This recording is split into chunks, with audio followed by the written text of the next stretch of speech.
All right, let's check your assignment, see how you did. Let's pay particular attention to the notation and then the wording that is used in the conclusions.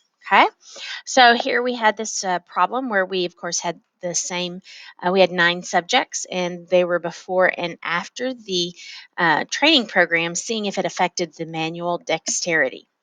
So look at here, the parameters, one mean, and I did the after minus before. Common to do that after minus before. So it is the average is the first word you should have, and then you should be talking about the difference. Average difference in the manual dexterity program or in manual dexterity after the training program. Okay, so now look at your hypothesis statements. Again, the null hypothesis is that this one mean the average of all of those differences is 0. Meaning no change overall. The training program is not making a difference. HA, the average of all of those differences greater than 0. And the reason I had greater than 0 is because we wanted to see if the manual dexterity has increased. So that difference would be greater than 0. Now, when I do my assumptions, they are for one set of subjects. Oh, these were 12. There were 12 randomly, a random sample to participate, 12 or less than 10% of all such people, each subject. So look at this right here. Each subject's manual dexterity does not affect the other subject's manual dexterity. Okay? It was not large enough, but I had all the individual pieces of data. Now let's take a look at how I labeled my axes, that this was the manual dexterity difference after minus before. So make sure you're labeling that in your frequency. I guess that I went by 0.2s, and then you say that it's somewhat symmetric, unimodal, no outliers, so the approximately normal model applies. This is a matched pairs t-test for means. Now, where you put this in is into your calculator into t-test. It's number 2 in the test menu. And I had individual data. I went and I had actually put in my before into L1, my after into L2, and then I had commanded L3 to be L2 minus L1, put my cursor on top of this L3, command that, and then hit enter, and all of those differences pop up. So you can see that's the list that I am putting here, with the differences, the null hypothesis differences being 0. So there's my results. T-score, write this whole word, p-value, not p equals. And so, of course, don't forget degrees of freedom. Okay, so these 3 things have to be written, no exception. So that p-value is less than alpha, so I reject that null. And there is evidence that the average change or average difference in the manual dexterity has increased after the 6 weeks training program. All right, the next one, same thing. We were pairing this by pharmacy because they had certain storage different storage characteristics of how they stored things. And so they would take a name brand and a generic from each pharmacy. So that way, the way that the medicine was stored and what pharmacy it was at did not affect the active amount of active ingredients. So we were interested in the differences. It doesn't matter which way you do the difference. I don't think it said one way or the other. So parameter, the mean of, and I did name brand minus generic, average difference in the active ingredients of the 2 brands of pills. And it wasn't like after a treatment. so because it didn't say like after the program has happened, I stated the way I subtracted. Okay, null hypothesis, the mean of the name brand minus generic is 0. And alternatively, we were just wondering if there is a difference.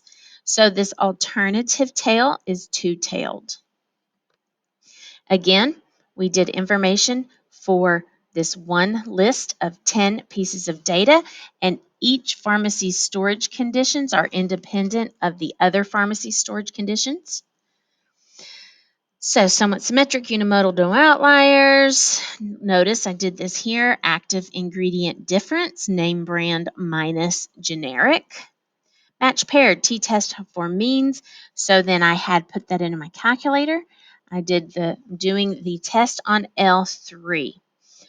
So my t-score was negative 3.9, very low p-value, degrees of freedom 9 because there were 10 pharmacies.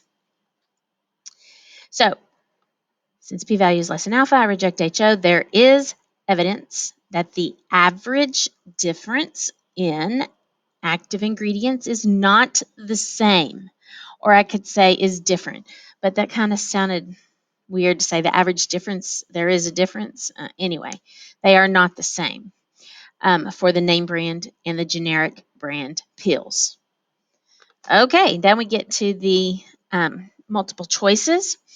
This one was a little tricky, and you had to pay attention to how they were subtracting. They were subtracting the actual minus estimated. And because we are wondering if there is an overestimate, then the estimated time is greater than the actual time, which means actual minus estimate is less than 0. That then plays into why that HA is a less than sign. Here, I actually went and put this data into my L1 and L2. I got the differences. I got those differences because I needed to get that standard deviation so that I could do this situation right here. And we had 9 subjects, okay?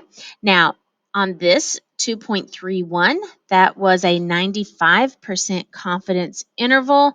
So I did this, inverse T of 1 tail, comma, 8 degrees of freedom. And so that's how I got that 2.31 there. All right, and so then that came out to be C. We were wondering about decreasing the average number of eggs from 10 years ago. So we were then comparing now to, had one sample that we were comparing now to 10 years ago. So that's why it was a one-tailed t-test on the difference between 2 independent means. Okay, 2 independent means, not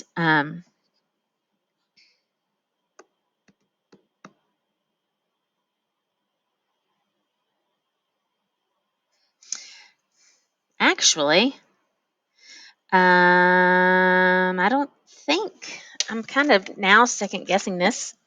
Of course, I know we didn't have twins, and we certainly didn't have the population standard deviation. But I'm thinking kind of like this one, that we were given the 4.8. I mean, so if I was going to set this up, my null hypothesis would be that the average now is the same as 10 years ago. And then my alternative was going to be that the average is, what do they see? They see, I don't, whatever they're wondering, if it's less than, greater than, or whatever, has decreased, then less than 4.8. Okay, so yeah, so that's actually a one-tailed t-test for one mean. Okay, good thing to kind of look back at those. All right, number 6 here, the reason, I mean, this is just kind of a fact. The reason we use t-test instead of z-test is because the standard deviation of the population is not known. Fact. All righty, then here, similar to before, here is the formula for my interval. Okay, I had to get the critical value, inverse T of 1 tail. If it's 98% confidence, there's 0.01 in a tail, 99 degrees of freedom. Okay, and so then there you go. That is how we come up with those numbers, and that became answer choice A. Number 8, sample size of 15, so my degrees of freedom were 14. They give me a t-score right here. So to check for significance, I have to get a p-value. So I need to find what is the area in this upper tail from 2.615, 299 with 14 degrees of freedom, and that's 0.0102, which is just barely